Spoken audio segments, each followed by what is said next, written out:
something that you're struggling with in your business or your life, feel free to type in a question. I have Joe Foley, our videographer and social media director, helping me field through any questions you guys have. So today I'm gonna talk a little bit about living a 1% life in real estate.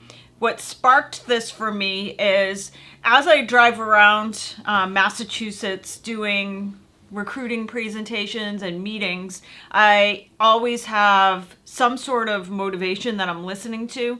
So I listen to Audible, I listen to podcasts, I listen to YouTube programs. I like to have like a constant flow of good information going into my head. And one of my favorites is Gary Vaynerchuk. If you've been with us for a long time, we had Gary out as a speaker, I don't know, probably 8 or 9 years ago. So I still follow his stuff, and I was watching a video yesterday from Gary, and he talked about people who want to live a 1% life. And what that is he said so many people have dreams where they want to accomplish this massive goal. So in real estate, for example, only about 1% of real estate agents earn over $250,000 a year. So what's interesting about that is many real estate agents get into the business because they want to have extreme wealth. They want to be able to provide for their families. They want to be able to make $250,000, $500,000, $1 million a year. So you want to be the top 1%. So what you need to know about that, as Gary said, is that if you want to live a 1% life, if you want to be one of the top 1% earners in real estate, you need to do what 1% earners do. And I will tell you that the habits and what the 1%ers are willing to do is oftentimes very different than what everybody else is willing to do. So a couple of stories to go along with this. This week, interestingly, I was watching our private Facebook group, and an agent in one of our offices had a rental listing she was willing to refer out to somebody. And she said, hey, I have this, I think it was in Wayland, one rental. Would somebody want to take this rental for me? It's $3,000 a month. And the person who raised her hand for this, Kristen Weekly, is a 1%er. Like, Kristen is one of the busiest real estate agents you could meet.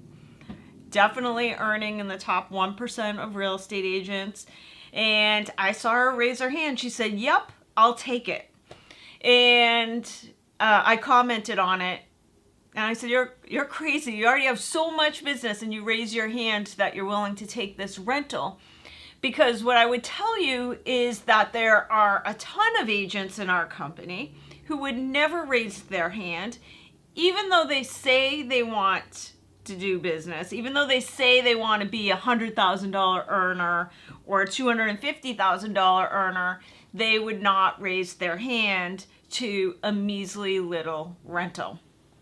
So it's interesting to me looking at somebody like Kristen who raised her hand. By the way, the reason Kristen does that is she's like, all right, first of all, sometimes we lose sight of the fact that $3,000 is still a lot of money in real estate. I think because we deal in such large numbers that sometimes a rental doesn't look like a lot, but for an hour of your time maybe. A rental is a pretty good paycheck for an hour or 2 hours of your time. Secondly, rentals are an opportunity to build relationships. We had Cody Bateman out. Cody Bateman wrote a phenomenal book, The Power of Human Connection, and the whole premise of that book was stop chasing transactions and spend your days building relationships.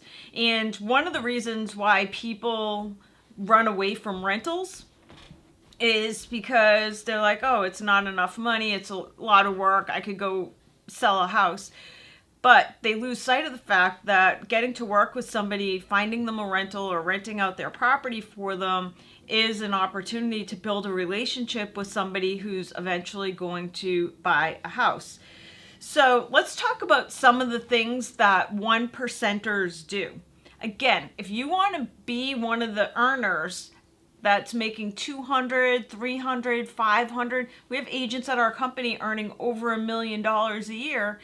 It's important for you to pay attention to what those 1%ers do in their daily life, in their daily business, because guess what? Our business is not rocket science. Like anybody can build a phenomenal business if you're willing to do what everybody else is not willing to do. Some of the things that those 1%ers do, they answer their phones.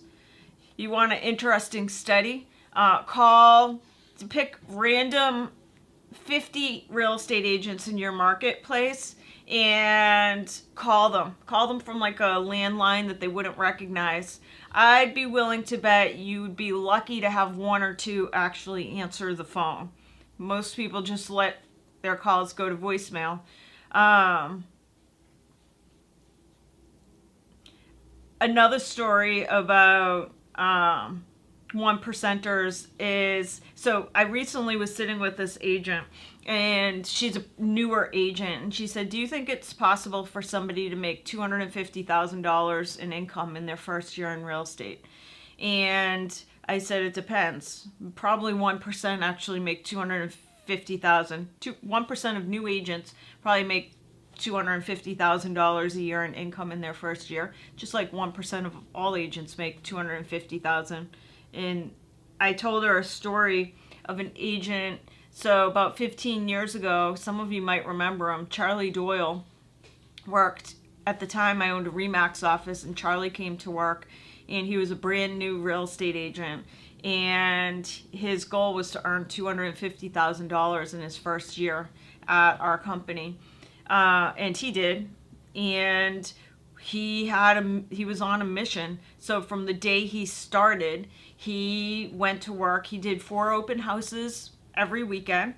They weren't his open houses because he didn't have the inventory. So basically what he would do is he'd show up at the office on Monday and Tuesday. He would identify the properties on which he was going to do open houses by culling through the inventory that our office had. And instead of waiting for somebody to call him and say, hey, will you do my open house? He actually went through the inventory, and he said that would be a killer open house to do. And then he would reach out to the agent. He'd book himself 4 open houses. So 2 on Saturday, 2 on Sunday. Then he would spend the entire week going out, door knocking the neighborhood, introducing himself to all of the neighbors to say that he'd be hosting an open house on the following weekend. And he'd say, I'd love to invite you to the open house. By the way, do you know anybody who's interested in buying or selling a home? So he'd pick up leads that way. Then he would do the open houses and provide exceptional service during the open house, take that list. Then like Monday and Tuesday, he'd not only line up his open houses for the next weekend, he would call through that list of people that just came through his open houses, and he would identify the ones that were willing to buy. So that's not stuff that a typical newer agent would do. A typical newer agent might sit back, they might watch the Facebook group and see, oh, if somebody says, I have an open house, they'll say, okay, I'll do it. But what I'll say about Charlie, who is a 1% agent, is that he did what 1%ers do. He was super aggressive. He had a strategy in place as for how he was going to go out and get that business. And he went out and got it. Talking about calls, I was this week visiting Ernie Hood in our Marlboro office. Ernie's an interesting character because although he's not yet a 1% earner, I would say that if he continues to do what he's doing, 2 years from now, I'd be willing to bet he'll be a 1% earner. He's one of those people that will do literally whatever it takes to be successful. When I met with Ernie this week, when I showed up at his office, he was cold calling neighborhoods. And I said, who are you calling? And he said, oh, I just sold a property. So I call like 100 or 150 houses around it. I cold call those properties. He also does a mailing, like a just sold mailing, but he wanted to take it up a notch. So he calls every house to say, hey, just sold a property in your neighborhood. I thought you'd be interested in knowing what it sold for. He said, when I get people on the line, they are interested. They want to know what the house sold for. And a lot of them want to know what their house is worth. So I said to him, you keep doing that stuff. That's the type of stuff that a 1%er does. Back to Kristen Weekly. Kristen's the one, our Winchester agent, one of the 1% club, who raised her hand to the rental on Facebook. Another funny story, because this is another 1%er story, is when she first joined our company, she had called me out of the blue, and she needed to stop in at one of the offices. I think it was Framingham, and she needed the code to get in. She said, yeah, I'm just in the area. I'm delivering a canoe to one of my clients. And I'm like, what are you doing? She's like, yeah, I have a customer that closed on a property, and it's on the water, and he bought it because he loves canoeing, and I found this awesome deal for a canoe online, and I decided to buy him the canoe, and I'm bringing him the canoe to his house. And the only reason I share these stories is because if you want to be a 1% agent, go out and talk to people that are the 1% club, because you're going to find a million stories like the one I'm saying to you. Imagine you just closed on your waterfront property because you love canoeing, and a week or 2 weeks later, your real estate agent shows up with a canoe strapped to the top of the car. Like, how do you, like, you go out of your way to find other business for a real estate agent like that.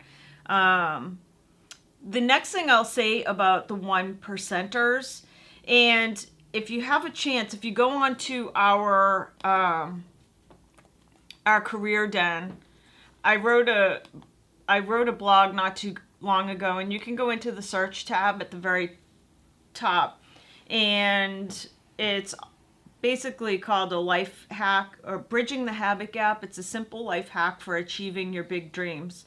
And basically what it says is, because real estate is not rocket science, what my article says is that if you want to be, virtually anybody can earn $200, $300, $1 million a year. Anybody has that opportunity. You just have to figure out what the habits are of the people. So you have to figure out who you want to be. And then I tell you in the article, one of the things that would be interesting to do is, for the next few days, just write down what your habits are throughout the day. So like every 10 minutes or half hour, just write down what you did for the previous half hour, to really recognize what your habits are throughout the day. Like, how much time are you listening to the news? How much time are you watching television? How much time do you spend thinking about negative things or gossip and stuff like that throughout the day? How much time do you spend going to training programs? So start tracking for like a few days just what your habits are, because basically what the idea of this strategy is saying, okay, this is who I want to be down here. I want to be a $250,000 a year earner. This is who I am today. This is what my day looks like, an average day looks like. Now, once you do that for a few days, you go and find the person that resembles who you want to be. What's interesting is we haven't, having gone to the NEAR Awards last night, one of the things I will say that was super interesting to me is when you look at the highest earning real estate agents in our board of realtors, a huge chunk of them are at Lair. So right in our own company, we have some of the most exceptional earners in our industry. If you want to be one of those exceptional earners, track out your habits for a few days, figure out what your day looks like, where you're spending your time and your thoughts, and then start spending time with the exceptional earners. Ask them questions, shadow them for a day. I guarantee you we have some super high earners that are happy to let you shadow them. But you need to figure out what their habits are, what they think about, what they do on a daily basis, and then you have to start creating new habits for yourself to mirror what these high producers are doing. Some of the other things that I've noticed about super highly successful 1% real estate agents is they move on quickly from failure. So think about that for a minute. Do you move on quickly from failure? So let's just say you go on a listing presentation, you lose the listing. How long do you dwell on it? Because the more you dwell on it, the more you think about it, the more bad stuff that you're going to attract into your life. I wrote an article recently called, it was about how one negative thought cost this real estate agent $150,000. The whole premise of the article was I was sitting with a real estate agent who wants to join our company. And what's interesting about being a recruiter is that many of the people I sit with who want to join my company, it's because they're not happy with their results at their old company. So they want to find a new company that can change their results. So this agent had in 2017 a $10 million year. She was one of the 1%ers in 2017, over $250,000 in income. In 2018, she went down to $4 million. And I sat with her recently and she's like, I need another company to affiliate with because I need to get back to the $10 million. And I was honest with her. I said, it's not your company's fault that you lost $150,000 in revenue in the last year. It was your fault. And this is important because one thing that exceptional earners realize is that it is their fault. It's their own fault when there is a failure. They don't spend a great deal of time saying, all right, it's my company's fault, it's Zillow's fault, it's the customer's fault. They take extreme responsibility for everything. Back to this recruit that I was with. So I said to her, I said, it's not your company's fault. I said, there was something that was going on in your head because what you think about, you bring about. The stories of your mind become the stories of your life. I said, I guarantee you, if we look at what you were thinking about or what was going on in your head last year, there was some bad stuff. And at first she pushed me back. She said, nope, I had a great year. My daughter got married. She had a boyfriend. She's like, I had a lot of good things happening for me last year. So I said, okay. So I keep going through the recruiting presentation. While I'm going through the recruiting presentation, she says to me, she said, last year, 2018, this is the bad year. 2018 started out great. I had a few deals under agreement. And then I had this deal that was supposed to close the beginning of April. And literally the day before closing, the deal blew up. And it was like, it was multiple deals. It was like a string of deals. So she's like, I lost all this business. And she's like, it bothered me. All I could think about was how this deal fell apart. What could I have done differently so this deal didn't fall apart? She said, it still bothers me. It still like really bugs me that that whole deal fell apart. And I said, well, what I would suggest is that your negative emotions, because anything you think about, especially if you tie any emotion to something, that is a recipe for attraction. So this agent had negative emotion around a deal that fell apart. And because of that, she said, then all of a sudden, a month later, I had another deal that fell apart. Guess what? If you concentrate, if you spend all of your time and energy and you have negative emotion and feeling over a deal that fell apart, you're going to attract more deals that fall apart. You're going to have like a string of bad stuff that happens. So, one of the things I would say that 1%ers do is that when they lose, they get over it quickly. So you lose a listing, you like, all right, on to the next deal. can't worry about it, because if you concentrate and you have that negative emotion in your head, you're going to attract more bad stuff. Number 2, they take extreme responsibility. So they look at it and they say, I lost that listing. They try to figure out why they lost the listing. And then they incorporate a new procedure or a new objection handling technique so that it doesn't happen again next time. So they look at it and say, that was my fault. I lost the listing. It's not going to happen again, because next time when I'm confronted with that, this is how I'm going to handle it. And then they just move on to the next deal. Interestingly, going back to Kristen, who is a 1%er, she had a deal that she lost last year. It was somebody that listed with her, and she had done everything, staged the property, like went above and beyond. And the deal, they ended up not wanting to work with Kristen at the end of the deal and wanted to move to another agent. And it was really interesting because I spoke with Kristen and she was so upset, but by the next day she was over it. And she's like, you know what? It was my fault. I knew from the beginning that I probably should not have taken that listing because of a demanding seller, etc. She said it was my fault. So here's Kristen, a 1%er, saying, number 1, it was my fault, even though, technically she had a overly demanding seller who was not appreciative of all the stuff, the staging, the professional photography, all the beautiful things she did. But Kristen bucked up. She said, nope, my fault. I shouldn't have taken that listing. And I wish them luck. I got other customers I got to go concentrate on. And she moved on. If Kristen had harbored that negative energy and negative thoughts over that losing that deal, she would have attracted more bad deals. Instead, she let it go, moved on, and had a super successful year. The other thing that 1%ers do is